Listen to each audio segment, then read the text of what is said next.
Terima kasih Datuk Seri Dr. Pengerusi, Tuan Pengerusi.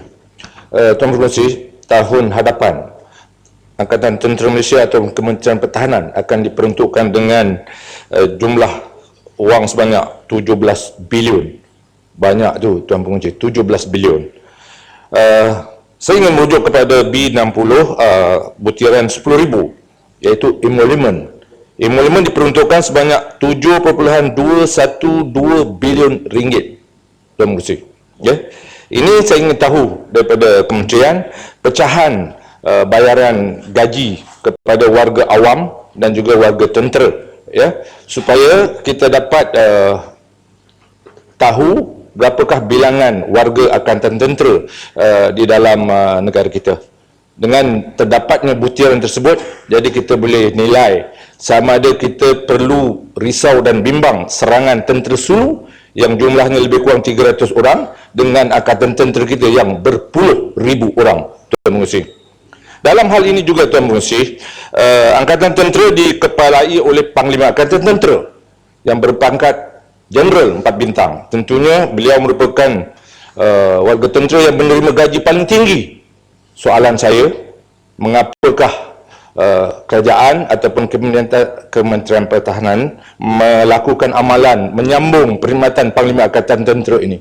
Oleh kerana kita lihat, Angkatan Tentera kalau dulu 55 tahun, itu memang masih gagah dan segak lagi lah. Tapi sekarang ni dah 60 tahun. Dah nampak slow sikit. Tapi kita nak sambung pula 62 tahun ke apa. Dalam hal ini saya, kalau secara individu saya bantah, supaya kita bagi peluang kepada panglima-panglima yang lain yang lebih muda mengambil jawatan tersebut untuk mengapai Angkatan Tentera Malaysia. Terima kasih. Terima kasih. Pasir Mah sokong. Terima kasih. Dalam hal ini juga saya ingin bangkitkan berhubung dengan allowance warga kita yang mempertahankan pulau-pulau di terumbu, di pulau layang-layang, pulau Mantanani, pulau Perahu yang berada di tengah laut, hanya dibayar allowance setakat ini Tuan Pengerusi RM18 satu hari saja.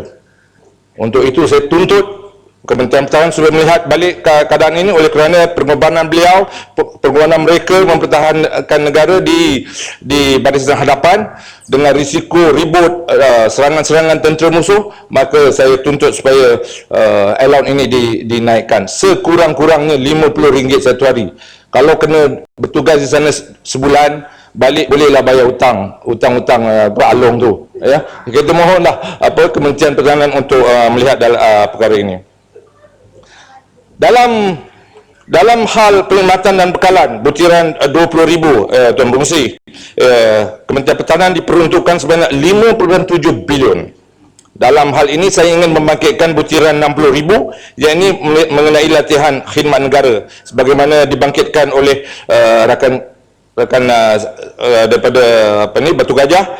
Sebenarnya tahun ini diperuntukkan sebanyak 275 juta ringgit saja untuk dibelanjakan tahun hadapan 2016. Saya tak fikir Kementerian Pertahanan akan buka semua 83 kamp yang disebut oleh Batu Gajah.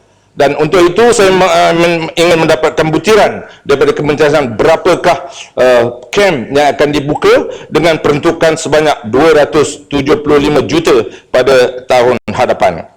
Tuan Pengerusi, saya ingin menyentuh butiran 30,000 mengenai aset. Tahun hadapan, Kementerian Pertahanan akan diperuntukkan sebanyak 366 juta ringgit. Setiap kali bajet dibentangkan, saya persoalkan bagaimana kementerian boleh membelanjakan sebanyak 360 juta ringgit dalam masa 1 tahun.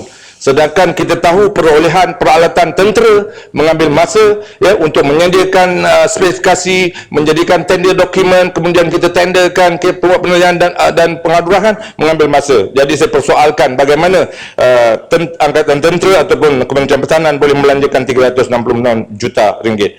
Berhubung dengan P60, butiran yang sama di Kementerian Pertahanan diperuntukkan sebanyak 3.8 bilion ringgit. Ini peruntukan pembangunan.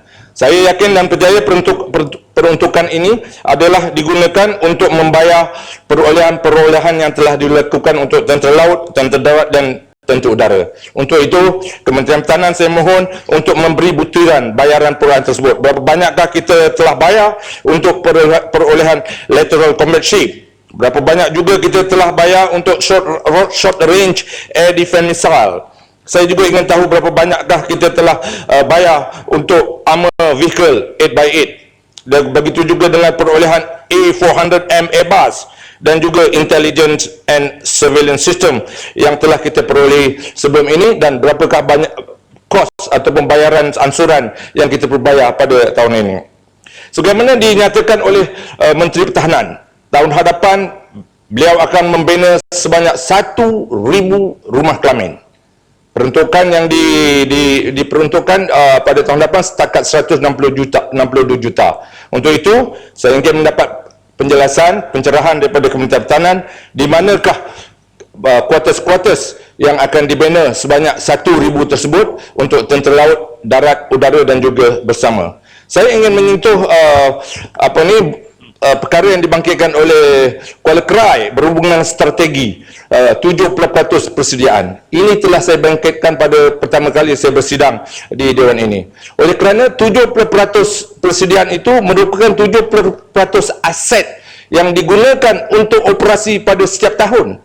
Maka sebab itu saya kata persediaan ataupun kesiagaannya sepatutnya 100% untuk 70% aset yang beroperasi. Untuk itu saya mohon Kementerian Pertahanan sudah melihat balik kepada strategi yang dibentangkan di dalam laporan bajet ini supaya mengubah kepada 100% persediaan aset 70% yang bersedia untuk dioperasikan. Sekian daripada saya, Tuan Mengurusi. Terima kasih.